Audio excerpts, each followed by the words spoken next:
Mumbai airport से मिली जानकारी के अनुसार एक भयानक हादसा होने से बच गया, जिसमें कई लोगों की जान भी जा सकती थी।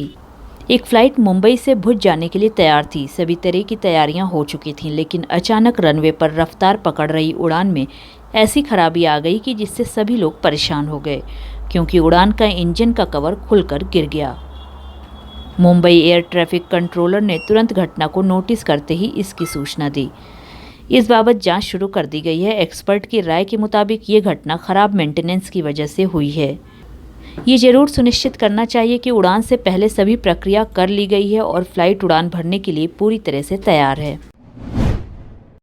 सऊदी अरब के लिए ट्रैवल करने वालों के लिए एयर इंडिया एक्सप्रेस ने एक जानकारी शेयर की है। एयर इंडिया एक्सप्रेस ने बताया है कि वो अब दमाम के लिए भी फ्लाइट ऑपरेशन शुरू कर रहे हैं। एयर इंडिया एक्सप्रेस के द्वारा ये फ्लाइट ऑपरेशन कन्नूर से 23 फरवरी को शुरू किया जाएगा।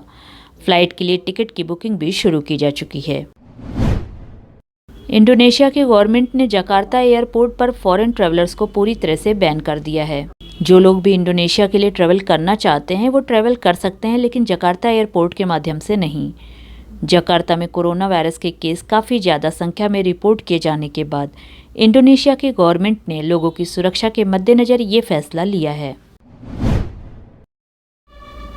थाईलैंड की गवर्नमेंट भी 1 फरवरी से अपने इंटरनेशनल बॉर्डर को ओपन कर चुकी है। सूत्रों की माने तो इस समय थाईलैंड की गवर्नमेंट 18 देशों के साथ फ्लाइट ऑपरेशन कर रही है। 18 देशों के जो लोग भी थाईलैंड के लिए ट्रैवल करना चाहते हैं वो अपने वीज़ा सर्विसेज के लिए VFS ग्लोबल से संपर्क कर सकते हैं। श्रीलंका की गवर्नमेंट ने कहा है कि जो लोग भी श्रीलंका ट्रैवल करके आना चाहते हैं उनके पास ट्रैवल इंश्योरेंस होना कंपलसरी है। श्रीलंकाई गवर्नमेंट द्वारा कहा गया है कि सभी इंटरनेशनल पैसेंजर्स के पास जो श्रीलंका में ट्रैवल करके आना चाहते हैं कम से कम $50,000 तक का ट्रैवल इंश्योरेंस होना चाहिए, जिससे कि पैसेंजर्स को कुछ भी प्रॉब्लम या बीमारी होने पर वो खुद को सेफ रख सकें। यहाँ आपको ये भी बता दें कि श्रीलंका के द्वारा दुनिया के 31 देशों के लोगों को ट्रैवल की परमिशन दे दी गई है। 31 देशों के लोग श्रीलंका में घूमने फिरने के उद्देश्य से भी ट्रैवल कर सकते हैं। भारत के स्वास्थ्य और परिवार कल्याण मंत्रालय ने गुरुवार को एक नई गाइडलाइन अंतर्राष्ट्रीय यात्राओं से आ रहे यात्रियों के लिए जारी की है। नए गाइडलाइन के अनुसार अंतर्राष्ट्रीय यात्राओं से आने वाले सभी यात्रियों को 14 दिन के सेल्फ मॉनिटरिंग की ज़रूरत होगी। अब 7 दिनों का होम क्वारंटीन को ख़त्म कर दिया गया है।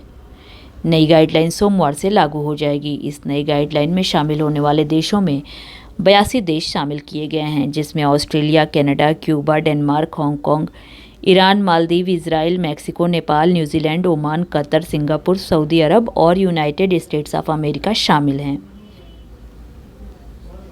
भारत में अराइवल के बाद अगर किसी में भी लक्षण दिखाई देते हैं तो उनकी तुरंत जांच की जाएगी और कुल यात्रियों के 2% का जीनोम सीक्वेंसिंग के लिए टेस्ट किया जाएगा। और ये एक रैंडम टेस्ट होगा जिसमें किसी को भी टेस्ट के लिए आमंत्रित किया जा सकता है। वहीं अगर आप रैंडम टेस्ट में पॉजिटिव पाए जाते हैं तो आपको फिर से प्रोटोकॉल का पालन करना होगा।